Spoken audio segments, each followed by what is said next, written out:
Dr. Ansara Burin Masisa isafi araman ittiin dubbatu anaaf isiniin immoo laphee taa'ee dhaggeeffatee firee soddoma firee jaatamaa dhibbata boqodee dhaaltu mootummaa isaatii ta'uu waaqayyoon waa dandeessisu amma kallattiidhumaan garaa godhe sageenatti.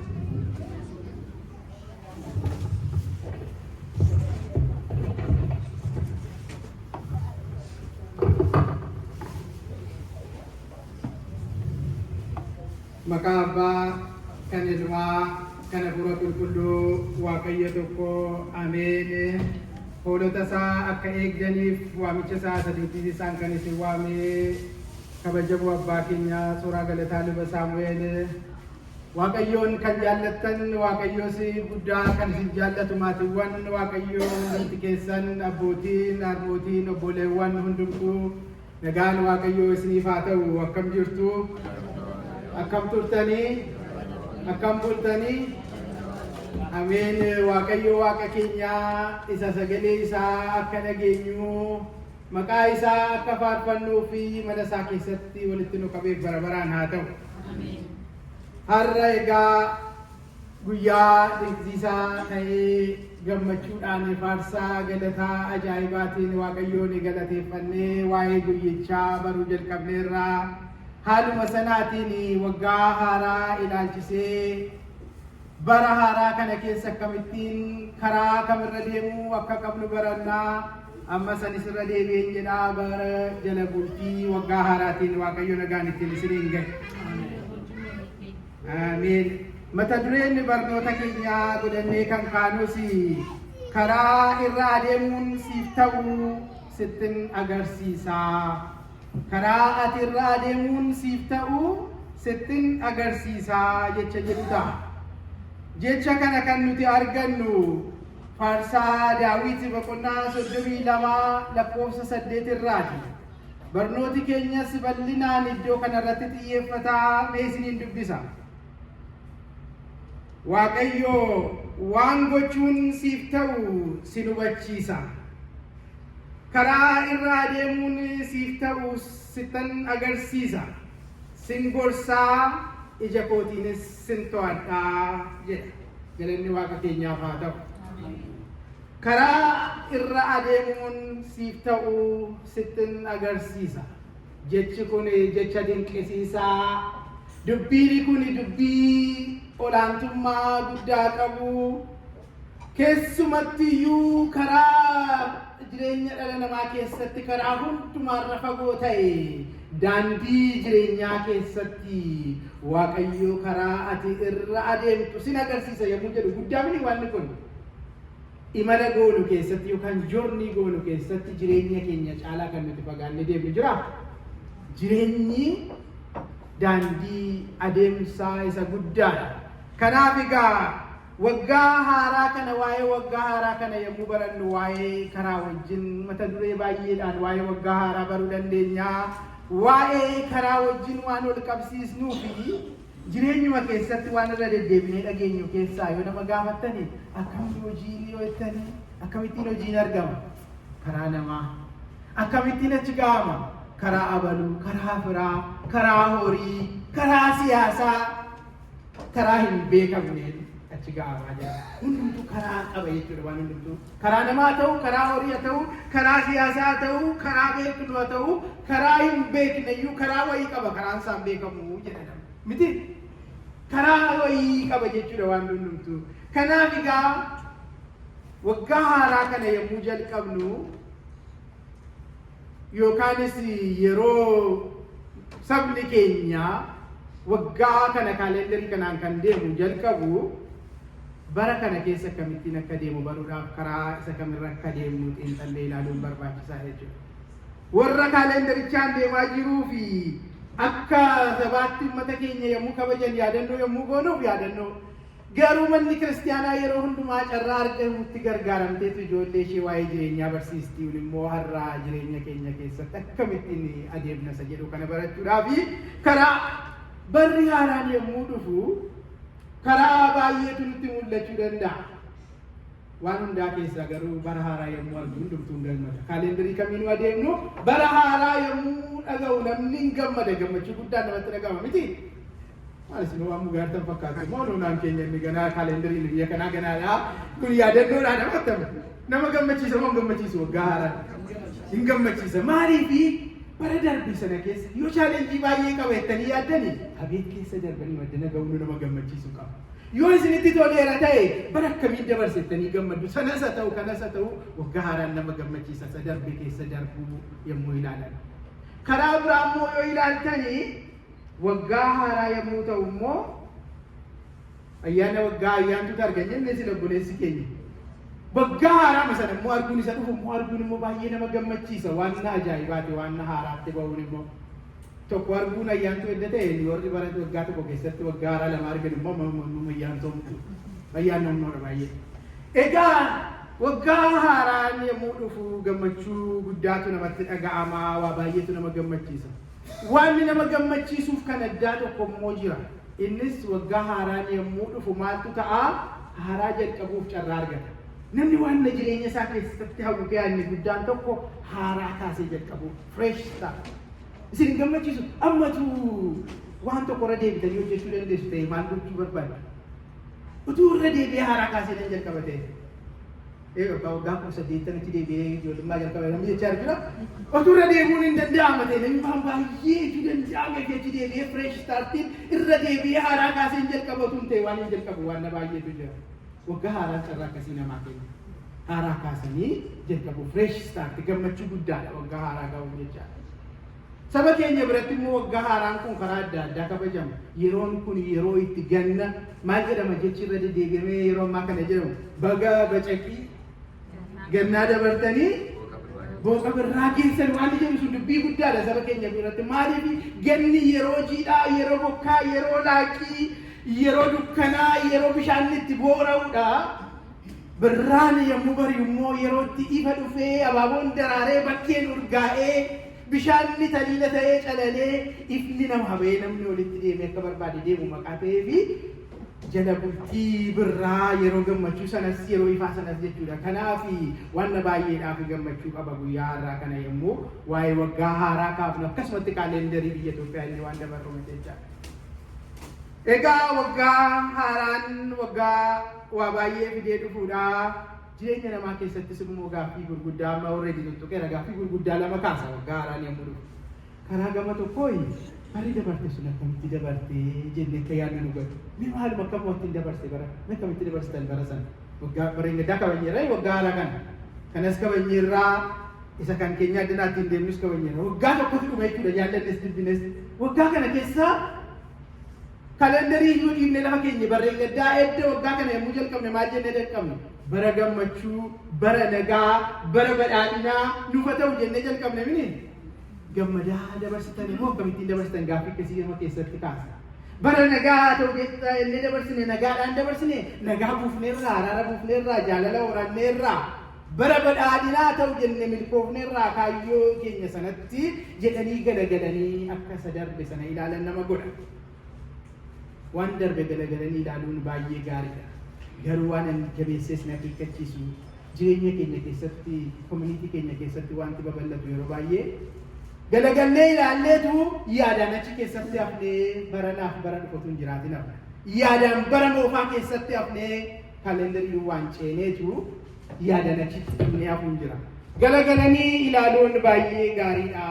Achi keessatti yaadaan hidhamanii hafuun garuu balaafamaadha maqaa ta'ee fi galagallee yommuu ilaallu gaarii yoo ta'es gammachuudhaan achi keessatti ofuma celebration hafuu hin qabnu. Gadda yoo ta'es madaa qulqulfachuun achi keessa rafnee hafuu hin qabnu. Fuula duratti adeemuudhaatiin dhalli namaa guddina agarsiisaa fayyinaaf of qopheessa maqaa ta'eef kana. Egaa barri haaraan yommuu dhufu waan inni hojjetu galagallee ilaaluu duwwaatu hin ta'in fuula duratti immoo fageessine akka ilaallus gaaffii nutti kaasa. Gaaffii attamii kaasaa barrumti haaraan kun maal fidee dhufaa jira? Gaaffii jedhu immoo nama keessatti kaasa hin kaasu? Hin kaasa miti? Na duukaa jirtu miti? Barrumti kun maal fidee dhufa bakka geenyeetti baay'ee gaarii garuu maal naa fidee dhufaa jira barri kuni gaaffii jedhu immoo nama keessatti kaasa. Na gaafachuu barbaaddu? Mee of gaafadhaa maal fidee dhufa beektu? Namni beeku hin jiru dhugaasaa dubbanna yoo jenne waa baay'ee jechuu dandeenya waan inni fidee dhufu namni beeku hin jiru. Waa baay'ee fiduu danda'a garuu waan inni fidee dhufu barri aaraan kun maal fidee dhufa yoo jenne waan inni nuuf fidee dhufu hin beeknu. Karaa gama tokkoo yommuu ilaallu daataan qabnu baay'ee nama jajjabeessu. Bara xumuraati, bara hamaadha, bara jaalalli itti irra jedhe namni bara kana yommuu haasofnu waa'ee bara kanaa ikoonoomii yoo kaafne mee waa'ee isaan tokkiin waa'ee biyyi kootiin dubbatiin namni naan jedhu baay'ee miti sana keessa. Baay'ee jireenyi qaalii mi'aa'eera maqaa ta'eef jedhe. Waa'ee barichaa yommuu kaafnu amantiidhaa fi siyaasaa fi aadaan ol bu'e keessa makatee bukaa'ee kamitti akka jirru iyyuu nu wallaalchiseera nama yaaddeessa waa'ee sanaa yommuu kaafnu. Yoo akka sanaan ija sanaan ilaalle waa baay'ee nama keessatti kaasee dubbiin bara kanaa gaaffii baay'ee kaasuu danda'a. Garuu akkuma sila isiniin jedhee xiyyeeffannaan keenya bara haaraa kana keessatti waan Waaqayyo hojjetudha malee daasaa isa bara darbeera dhaabbannee bara kana jaajii goonee kan abdiitti kutannus miti. Akkasumatti gowwummaadhaanis immoo kan itti eksaayitii taanu miti. Abdiidhaan amantiidhaan deemnaa har'a waan Waaqayyoon keenya nuun jedhe maal jedhaa? Bara kana keessa akkatti dabarrutti karaa ati irra adeemuun siif ta'u sifin agarsiisaa jedha. Waa'ee bara isa darbe isa ture sana miti gara fuula duraatti jechuudha. Qulqulluun Phaawulos waa'ee gara fuula duraatti adeemuu kana yommuu haasa'u akkas jedha. Filiphos warra Filiphoosiif yommuu barreesse boqonnaa 3 lakkoofsa 13 irratti akkas jedha qulqulluun Phaawulos. Ani akka nama waan hundumaa harka keessa galfateetti of hin ilaalu jedhe. Waan hundumaa hin argatin hin jira jedhe. Garuu immoo isa darbe dhiisee isa fuula duraatti hiixadha jedhe. Isa kamitti hiixata? Kan inni carraaqu, kan inni tattaafadhu, kan inni itti fiigu isa fuula duraatti malee isa dugda duubaa ilaalee waaqatti hin galfanne taa'ee hin bo'u jedha.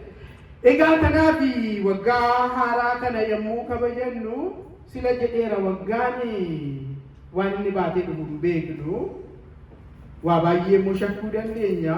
Karaa kan biraa immoo waggaan barri baruma miti. Barri baruma isuma sanaadha baruma lakkoofsuma barri sun jennee lafa kaa'uu dandeenya. Bara kana keessa inni kaani kaayyoo baafatetti milkaa'ee karaa isa milkeessuu irra deemeetu milkaa'ee inni nagadu sooromee inni baratu hojii argatee inni taayitaa barbaadu taayitaa argatee lafa barbaade ga'ee milkaa'a. Inni kaan immoo taayitaa ishee qaburraa gadi buufamee qabeenya qaburraa kassaree waan baay'ee keessa seena barri baruma waan lachuyyuu baatee dhufa. Kaani nagaatu baay'ee nagaan bu'ee fi nagaatti seenee gammachuudhaatiin dabarsa. Kaan immoo lolatti seena miti bara keessa kanumatu ta'a. Kaani lolatti seena kaan nagaatti deema. Kaan milkaa'utti kaan immoo kasaaraatti adeema waan kana fakkaatu jira.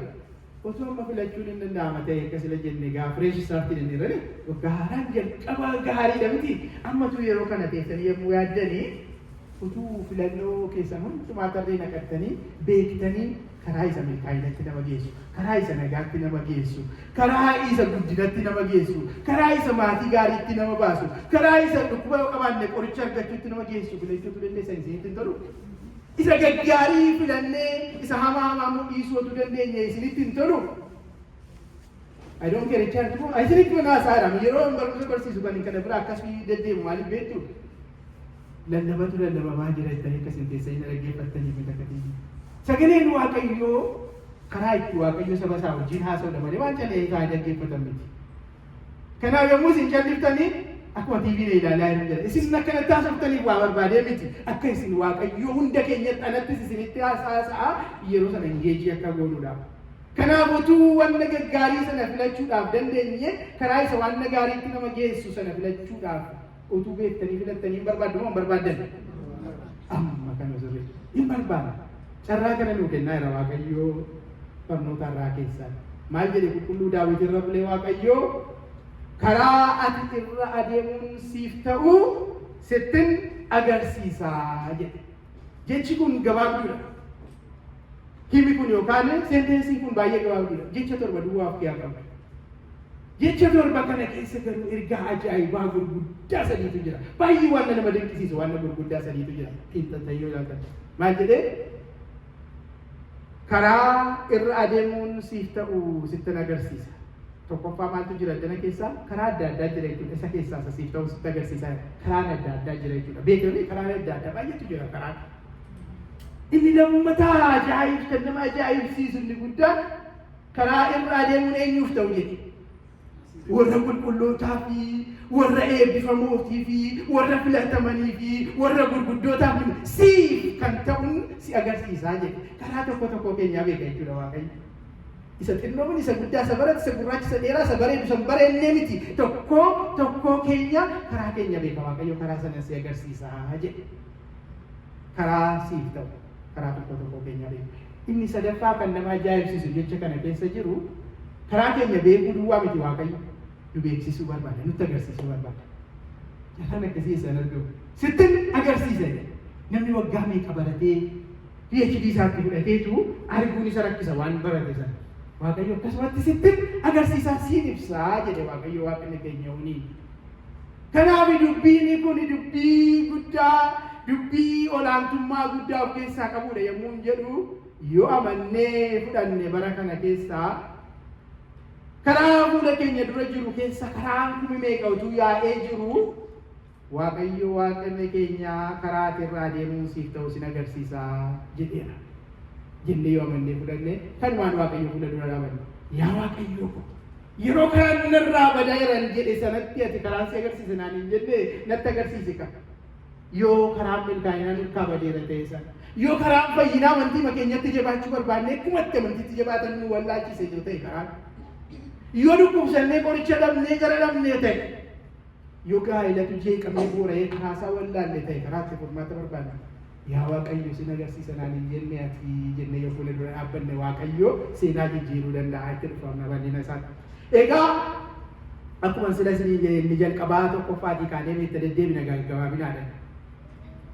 Waaqayyo karaa si agarsiisa jedhu kana keessatti karaan adda addaa jira jenneerra.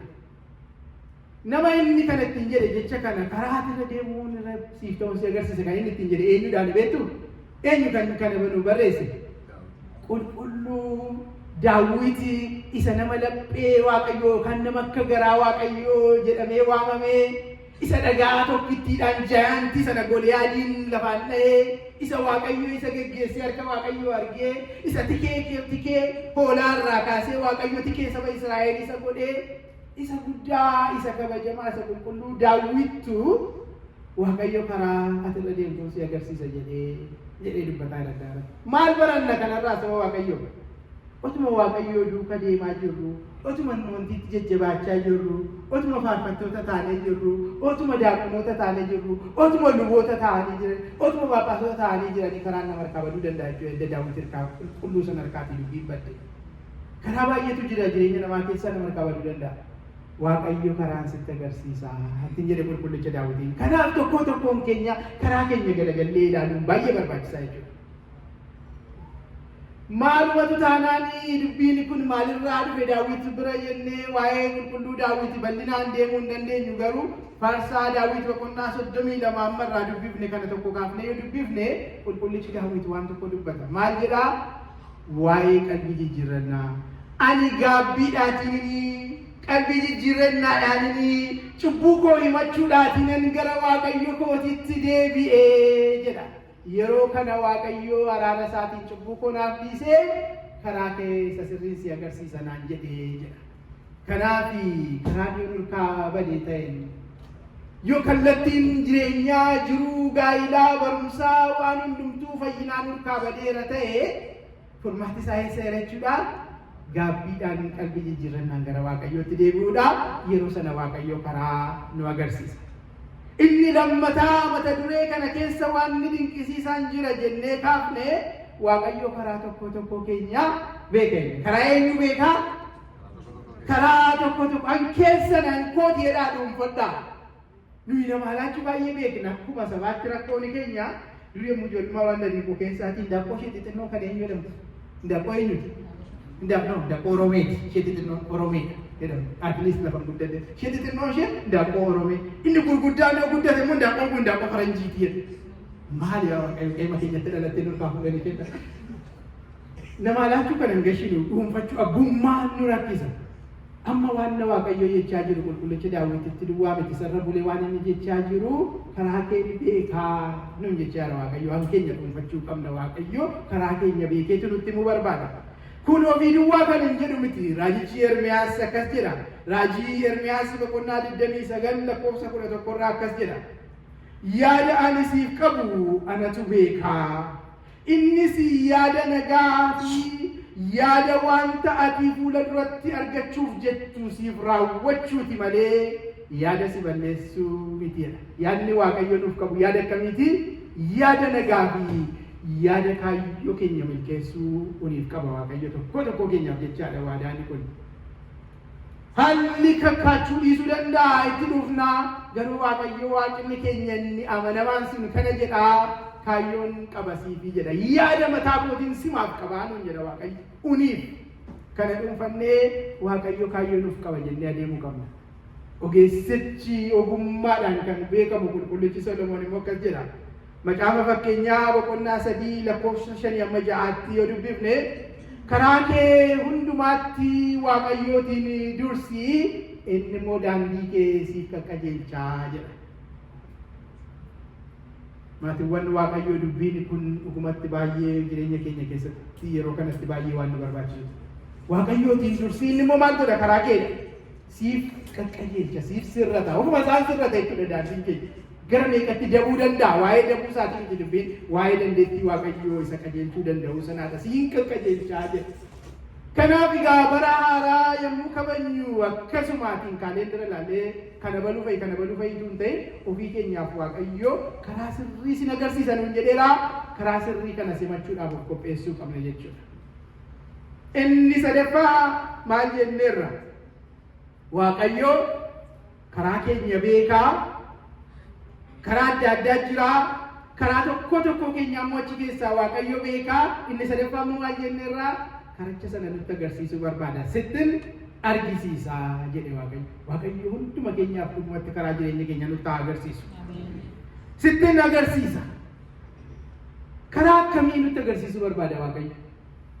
Jireenya furawaa keenyaa keessatti karaa sirrii arguu barbaadna amantii sirrii qabanneerraa jireenya sirrii jiraachuudhaatiif garuu karaan kun akka isheen nuuf iftu barbaadna maqaa ta'eef Waaqayyo dira keessatti amantii keenyaan jabaannee fayyinatti akka baanuudhaa fi akkaataa itti karaa fayyinaa kanarraa adeemnu nutti agarsiisuu barbaada.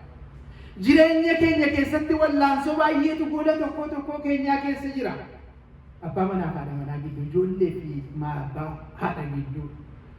Sabaa fi saba gidduu, koominiitii keenyaa gidduu, tokko keenya gidduu jireenya keenya keessa wallaansoo baay'eetu jira. Waaqayyo karaa itti kana sirreessinee nagaaf gammachuu jireenya keenya keessatti argannu nutti agarsiisuu barbaada. Kaayyoo keenya keessatti karaa milkaa'inaa nutti agarsiisuu danda'a Waaqayyo. Gaa'ila keenya keessatti karaa jaalalaa nutti agarsiisuu danda'a. Gaa'ila jechuun akkasuma haadha manaa fi abbaa manaa dhiiraaf durbi tokko fuudhanii waliin kan jiraatan osoo hin ta'in iddoo itti jaalalli dagaagu jechaa miti. Karaa itti jaalalli gaa'ila keessatti dagaagu. Karaa itti gaa'ila jechuun ol fuudhee namni ijoollee horatee jiraachuu danda'a. Karaan inni cufame banamee ijoollee hin qabne ijoollee argatu. Inni ijoollee argatu immoo uffee galata kee yaa Waaqayyo ijoollee korratti jedhu sanatti nu baasu nutti agarsiisuu danda'a Waaqayyo. Danda'a osoo hin ta'in sitti agarsiisa nan barbaada sitti agarsiisuu jedha Waaqayyo. Karaa itti qabsoo keenya keessatti bilisummaa. Karaa itti waan nagoonu keessatti karaa jechuun maal jechuudha? Bakka tokko kaanii bakka biraa kan irra deemanidha miti. Karaa sana Waaqayyo nutti agarsiisuu danda'a maqaa ta'ee fi amantiidhaan fudhachuu qabna. Isoo godhu waan baay'ee gaarii dubbachaa harka attentionii koo argatteetti. Yeroo dubbiin kana baay'ee mansalfifne kan jedhu jiraachuu danda'a. Hin argine mani waan wallaansoo nan itti keessa jiru amma siif salphaadha jira dhaabattee dubbachuun salphaadha. Garuu wallaansoo ani ni qaba. Karaa manuu iyyaalii karaa kamtu jira? Karaa namaa innaa iyaalle, karaa horii innaa iyaalle, karaa siyaasaa innaa iyaalle, karaa amantii innaa karaa hundumaa iyaalle akka qulaan galee kan jedhu yoona baay'eetu jira.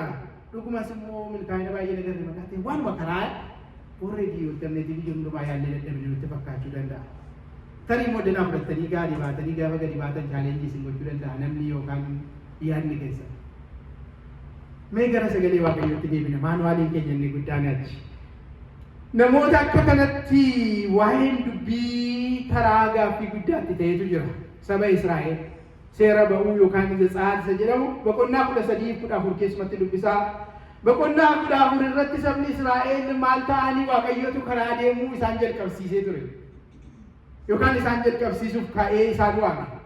Gabrummaa Misir yookaan Gibsi jalaatii baasee gara biyya isaaniitti isaan deebisuuf Waaqayyo isaan waame karaa Musee. Kottaa'e seenaa isaa beektu gaggabaabsee kan seenaa isin beektan kaaseef kaayyoon kun guddaan Waaqayyo karaan hin jiru lafa nutti fakkaatetti karaa qabaa jechuudha. Hin danda'amu lafa jennetti hin danda'a Waaqayyo fakkeenya isinii kennuudhaaf kan kana kaase seenaa beektan. Sabni Israa'eliin ka'anii biyya Gibxii keessaa ba'uuf deemanii yommuu galaana diimaa bira ga'ane maaltu ta'e? Fuula isaanii duraan galaana diimaa galaana guddaa sanatu karaa isaanii cufee jedha. Dugda duubaan immoo Fara'oon gaabbeetu loltuu isaa yaaseetu fardaan gulufaa lafa sochoosaa isaanitti fiigaa jiru. Dugda duubaa bitaaf mirgaan immoo isaan marsaniiru. Amma karaan waan hin jirre fakkaatu dhugaadhumatti sabni kun karaa qabu. Kallattiin isaanitti naanna'eeru cufameera. Gara samiitti ol ba'uuf kochoon qabani. Gara lafaa gadi seenuuf dandeettiin isaa hin jiru. Karaan waan hin jirre fakkaata. Kan akkasumatti fakkaatu jiraachuu danda'a. Jireenya keenya keessatti, jiruu keenya keessatti, gaa'ela keenya keessatti, koominiitii keenya keessatti, nageenya keenya keessatti karaan hundumtuu dhumeera naanna'ee marfameera jennee yeroo itti yaadu jiraachuu danda'a. Waaqayyo seenaa isaa beektu gaggabaabsee isinitti himuudhaaf iddoo kanatti Museetti dubbatee jedha. Seera boqonnaa 14 irratti Waaqayyo Museetti dubbate. Maal jedhe Museedhaan? Saba kana fuudhiitti ka'ee fuula duratti adeemiitti jedhe. Isa dura garuu Museen yommuu isaan raafamanii Waaqayyo irratti gunguman maalitti jedhe? Jabaadhaatii dhaabbadhaa har'a hojii Waaqayyoo argituutii itti jedhe saba sanaan. Maal godhaa jedhe? Jabaadhaa dhaabbadhaa. Maaliifi hojii Waaqayyoo isin fayyisuuf hojjetu har'a ija keessaniin argitu. Lafa karaan hin jirre kanatti Waaqayyo ka'ii Musee saba kana fuula duratti adeemiitti jedhe. Eessatti adeemi? Garamitti adeemi jedhe? Fuula duratti malee gara warra Gibxi miti. Fuula dura maaltu jira? Achi fagaatee yoo ilaalle biyya isaanii biyya Kaabaan sanatu jira achittiin isin deebisaa ittiin jedheeti. Dhiyootti yoo ilaalle garuu fuula isaanii dura maaltu ture yeroo sana? Maaltu isaan dhaabe? Galaana guddaa galaana diimaatu jira. Yeroo nuti ilaallu fuula keessan yoo imaajinii gootan sabni Israa'el yaa'ee dhufee naannoo sana guute galaanicha fuula isaa dura dhaabate waan godhu dhabee yommuu jiru fuula isaa dura yommuu ilaalu maaltu jira? Eeyyee kuniif saba Israa'elitti galaanatu mul'ata. Waaqayyotti garuu karaatu mul'ata ture. Kanuma ta'uu danda'a jireenyi keenya. Nutti galaanatu mul'ata. Waaqayyo garuu galaana sana keessa karaa qaba. Qabamoon qabu ture. Karaa sana banee isaanitti agarsiise. Isinitti agarsiisa karaa kuma hin jedhe Waaqayyo galaana sana. Museedhaan maal godhe jettanii? Ulee kee yookaan dhaabbata kee yookaan maqoomiyaa kee ol kaasi jedhe Museedhaan Waaqayyo. Garamitti gara samiitti asii ol kaasi jedhe. Harka kee maal godhe? Galaanicha irratti diriirsii jedhe Waaqayyo. Yeroo kana yeroo Museen kana godhu maal ta'e galaanni diimaan garaa gara qoodamee karaan jira moo jiru karaa sanarra karaan Waaqayyo fuula isaanii dura tureera galanni isaaf haa ta'u. Galaanni nutti mul'achuu danda'a karaan hin jiru jechuu dandeenya Waaqayyo garuu karaa baasuu danda'a yoo hin jiru ta'e karaa qabannu iddoo hundumaa keessa maqaa ta'ee fi haala nuyi fakkaatu jenne sana keessa karaa qabu. Bara haaraa inna saba keenyaaf amma bara maaliitu haara'e saba keenyaaf inni yaaduu dandeenya. Harka keenya baricha irratti ol kaafnu. Harka keenya maal goonu baricha irratti humna Waaqayyootiin yoo nuti ol kaafne karaan lafa hin jirre sana keessa Waaqayyoo karaa baasee sabni keenya kun fuula duratti ce'uu danda'a. Yommuu sodaadhaaf shakkiidhaan daataa bara darbeen jiraannu sanuma ta'uu danda'a. Lalisa saayintistummaa sana dhiifteetti midada kiitti ol baanaan daataa gaafachuu isinii gochuutti kaase kannaa jedhu jiraachuu danda'a. Daataa baay'een jaalladhan. Iddoo isaatti garagaru waan hundumtuu. Daataan inni guddaan daataa caalu ammayyuu daataa ishee kaleessaa ishee peeyinii keenya ilaallee haasofnu sana dhiisaadha. Hojii Waaqayyo kunoo daataan isinitti agarsiisaadha. Lafa karaan hin jirre kee karaa baaseera Waaqayyo isin jedhu. Daataa dhiisaa miti dubbiin daataa ilaallu sana ishee barreen gaddaa ishee peeyinii keenya yeroo baay'ee namatti haasa'uun kan namatti tolu madaasaa tuttuqaniiti. Nama dhaggeeffata gaashaan namni. Sana miti ani waan jechaa jiru sanas immoo ignooriin gochuun barbaadu dhugaa qabna. Amma garuu harka keenya baricha irratti ol kaafne Waaqayyo karaa isa dhokatee jiru sana akka nuuf mul'isuudhaaf agoonu sabni Israa'el Museen harka isaa ol kaasee galaanni banamee gidduu isaa darbanii gara biyya isaaniitti gara iddoo Waaqayyo isaan waametti adeemanii mee uniifis Waaqayyo karaa qaban jechaa jira. maal jedha sagaleen Waaqayyoo? Isaayyaas boqonnaa 43 lakkoofsa 19 irraatii akkas jedha. Isaayyaas boqonnaa 43 lakkoofsa 19 wanta haaraa nan godhaa jedha Waaqayyo. Waan akkamii? Waan haaraa nan godhaa jedha Waaqayyo. Gammoojjii keessa, bosona keessa, lafa karaan hin jirre keessa karaa nan baasaa jedha. Lafa onaa yookaan deezertii yookaan barahaa dhagaa sana keessaa immoo bishaanin burqisiisaa jedha. Lafa waan jirreetiin waa fidaa jedha Waaqayyo saba isaatiin. Dubbiin kun dubbii guddaadha. Maaliifin gara kanaa utaalee deeme yoo jettanii amma mee gara saba Israa'el sanatti isin deebisa waan haaraa Waaqayyo akka godhu kana ilaaluudhaaf. Maaliif ce'anii galaana diimaa sabni Israa'el? Miilla isaaniin adeemanii ce'an. Galaanarra maaliin ce'aman ormaanii? Bidiruudhaan ce'ama miti. Bidiruun ce'e miti sabni Israa'el miilla isaatiin deemee ce'e. Galaana yoo xinnoodha ta'e daakanii ce'u. Tarii amma tochi dhaabatu ta'e yaa Waaqayyo maaloo bidiruudhuma keenyaaf jettanii kadhattu malee dhuguma karaa baasa Waaqayyo achi keettanii yaaddu. Maalo yaa Waaqayyo hunduma ittiin galaana guddaa kana daakee ce'u naa kennetti malee amma dhuguma karaa baasitanii yaaddu. Waan an jechuu barbaadu Waaqayyo karaan nuti hin yaadne qabaachuu danda'a kan nuti hin jirus jiraachuu isaayyuu hin beekne fidee Waaqayyo fuula duratti nu ceesisuu danda'a maqaa ta'eedhaaf ishee beennu duwwaa irratti ofiinee jiraachuu hin qabnu. Waaqayyo Waaqni keenya sanitti hin beekne isa hin danda'amne nu dandeessisuu danda'a illee bara kana keessaa Waaqayyo karaa atirraa deemuun siif ta'u maalin godhe?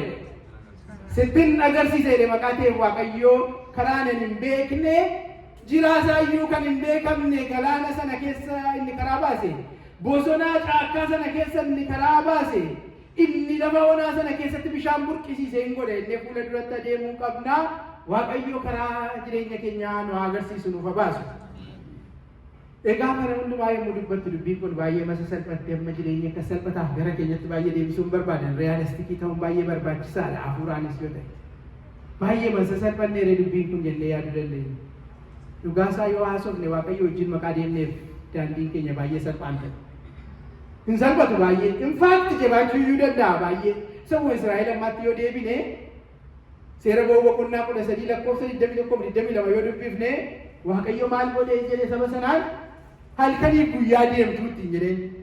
Waaqayyo wajjin waan deemneef waan hundumtuu salphaadhaa ofiisaan ta'a jechuu miti dirqama keenya ba'uun barbaachisaadha. Jabaachuu iyyuu danda'a wallaansoon keenya garuu waan beekamaan Waaqayyo wajjin yoo deemne iddoo yaadne sana hin geenyaadha inni beekama. Halkanii guyyaa deemtu jedhe kana irratti xumurraa gabaabsine. Halkan akkamittiin deemu dukkana keessa lafa onaa bosona keessa gammoojjii keessa halkan akkamittiin deemtu jedhee halkan utubaa ifaatiin waaqarraatiin utubaa ifaa ibsaa ifa kanaanin isin dura deemaa kompaasiin keessan kanatu gaayidii isin godhaa isa laaltanii deemtu jedhe. Ajaa'iba hojiin Waaqayyo. Kompaasiinis dhibuu danda'a Waaqayyo waaqarraa garuu karaatti karaa nutti agarsiisuu qaba jechuudha. Guyyaa attamitti dhokannee deemna nu attamitti deemna guyyaa immoo duumessan waaqarraati utubaa duumessaan isinii ka'a waaqarraa duumessa sana ilaaltanii isa fooloo gootonatti isin dura deemaa jira akkasittiin biyya keessanitti isin deebisaa jedhe akka kanatti deemaniitu halkanii guyyaa deemanii gara. So dubbiin salphatatu hin ta'in maal ta'a Waaqayyotu nu dandeessisa. Haalatu salphatatu hin ta'in Waaqayyotu furmaata nuuf kenna jechuudha. Karaan cuccufamuu danda'a galaana karaan banamaadha yeroo hundumaa jechuu keenya miti Waaqayyotu karaa nuu banuu danda'a jechuudha. Diinni nurratti hin qabu jechuu miti dubbiin isaa diinni yaa'ee nu marsuu danda'a Waaqayyotu nu lolee diina keenya bishaanitti naqee nuun karaa gogaarra nu ceesisaa jechuudha. Kanaaf Waaqayyo wajjin deemna yommuu jennu akka kanatti dubbii salphisee isin jajjabeessee isin gadhiisuuf otoo hin taane dhugaadhumatti Waaqayyoon Waaqni keenya karaa isaa nutti agarsiisuu danda'a. Waaqayyo akka karaa isaa nutti agarsiisuuf qulqulluu Daawit irraatii waan barannu waan guddaatu jira. Inni tokko Faarsaa Daawit boqonnaa 32 keessattuu lakkoofsa 5 irratti Waaqayyo akka karaa itti mul'isuuf maaliin godheedha Daawit? Gara Waaqayyootti deebi'ee cubbuu koo isatti himadhee ifama isa gaafadhee jedha. Yoo karaa sana inni Waaqayyo nutti argisiisuu barbaadu sana arguu barbaannee gaabbiidhaan gara Waaqayyootti haa deebinu. yoo waaqayyoo karaa sana akka nutti agarsiisu barbaanne faarsaa daawwitii boqonnaa 32 lakkoofsa 9 irratti immoo waan tokko ittiin jedhe karaa sitti agarsiisa jedhanii lakkoofsa 8 irratti lakkoofsa 9 irratti gadi bu'ee maal ittiin jedhe beektu waaqayyo akka gaangee fi akka fardaan ta'ee ni eege utuun xiqqisiisan hin qabu ta'e jecha kana dara dhaabbatee dubbatu namaan qulqullicha daawwitii maal jedhee akka gaangeef akka fardaa hin ta'inii isaan maal godhu jedhee hubannaa hin qaban ati hubannaadhaan deddeebi'ee isaan namatti siquuf ofitti fuutuudhaaf gaangeef farda maal gochuu qabdu jedhee luugama afaan kaa'u qabu luugamaan giddiin qabdeetu ofitti dhiyeessitaa karaa dhabuuftee deemsisaa taa'e ati garuu akkas hin ta'inii maal jechuudha hubannaadhaan fedhii keetiin jaalalaatiin gammachuudhaan na duukaa bu'ii yeroo sana maaliin godha waaqayyo karaa sitti agarsiisaa maatiiwwan waaqayyo wallaansoodhaan gara mana waaqayyoo ol fiduun barbaachisummaan qaba ol jajjabeessuun ol tumsuun ol kakaasuun barbaachisaadha wallaansoodhaan mana waaqayyoo dhufanii bu'aas argatanii akka fardaan akka gaangee ta'inaan jedhe gaarii isaan jedhee luugaman barbaadina fedhiidhaan gammachuudhaan jaalalaan bara kana gara mana waaqayyootti jireenya keenya gara karaa waaqayyootti deebisnu inni yeroo sana maal godhaa karaa sana sila nutti agarsiisuu barbaada maqaa ta'e welcome jedhee karaa sana waaqayyo nutti argisiisuu danda'a. Ilmi qulqullicha Daawit ogeessichi Solomoon immoo waan dubbatu qaba matsaafa fakkeenyaa boqonnaa 3 silas ni kaasa asirratti deebina. Lakkoofsa 3 fakkeenya 3 lakkoofsa 5 amma 6 yoo ilaalle immoo ati ogummaa ofii kee irratti hin hirkatinidha. Ogummaan beekamaan ta'e kanatti akka jedhamaa jira ogummaa ofii kee irratti hin hirkatinii waan hundumaatti waaqayyoon dursii inni immoo daandii keessii qajeelcha. Kanaaf waaqayyoo irratti haa hirkannu. Ogummaa keenya dandeettii keenya beekumsa keenya tooftaa keenya fira keenya qabeenya keenya taayitaa keenya utuu hin ta'in eenyu irratti hirkannee deemna bara kana keessa waaqayyo irratti hirkannee waaqayyo irratti hundoofnee fuula duratti yoo deemne fayyisaan addunyaas fuula duratti adeemuu danda'a kunis dhuunfaatti fuula duratti adeemuu dandeenya barri kunis bara eebbaa uniif ta'uu danda'a. Ishee xumuraa kanan jedha edda silaasaayiti qolaalee maqaan deemuudhaaf hin xumura jechaa ishee xumuraa garuu kanaan xumurra innis waaqayyoo karaa isa qabu sana akka nutti agarsiisuudhaatii fi wanna gochuun nu barbaachisu keessaa isa guddaa tokkodha. Fakkeenya macaafa fakkeenyaa boqonnaa 16 lakkoofsa 3 irraa fakkeenya 16 lakkoofsa 3 irraa hojii kee waaqayyootti kennadhu wanni ati yaadde hundumtuu fiixaan sii ba'aa jedha. Hojii keenyatti kennadhu jedhe waaqayyootti kennadhu mootummaa Ameerikaatti kennadhu miti amalutti kennadhu abalutti jedhu abaluu nun dhaga'uu miti dhaga'uu badii sobbaan barbaade hojii keenya kaayyoo keenya bara keenya waaqayyootti yoo laadhanne inni waan hundumaanuu qajeelcha karaan keenya hin qajeelaa dubbiin kun akkasumaan waan isaan addarraa dubbatu tun ta'in dubbii sagalee waaqayyoo isa amanamaa sagalee koo keessaa tokko darbuurra samiif lafti darbuutu salphata jedhe miti sagalee keessadhaan si qabaa yaa waaqayyoo koo jechaanaaf jette sana karaatirraa deemuun siif ta'u sittin agarsiisa jettee waadaa jette sana naaf raawwadhu yoo jenne bara kana karaan keenya qajeeluu danda'a. Barri kun bara keenya ta'uu danda'a. Waaqayyo akkasuma nuuf taasisu. Kan nu barsiifate Abbaaf Ilma Hafuura Qulqulluu Waaqa tokkoof galanni haa ta'u.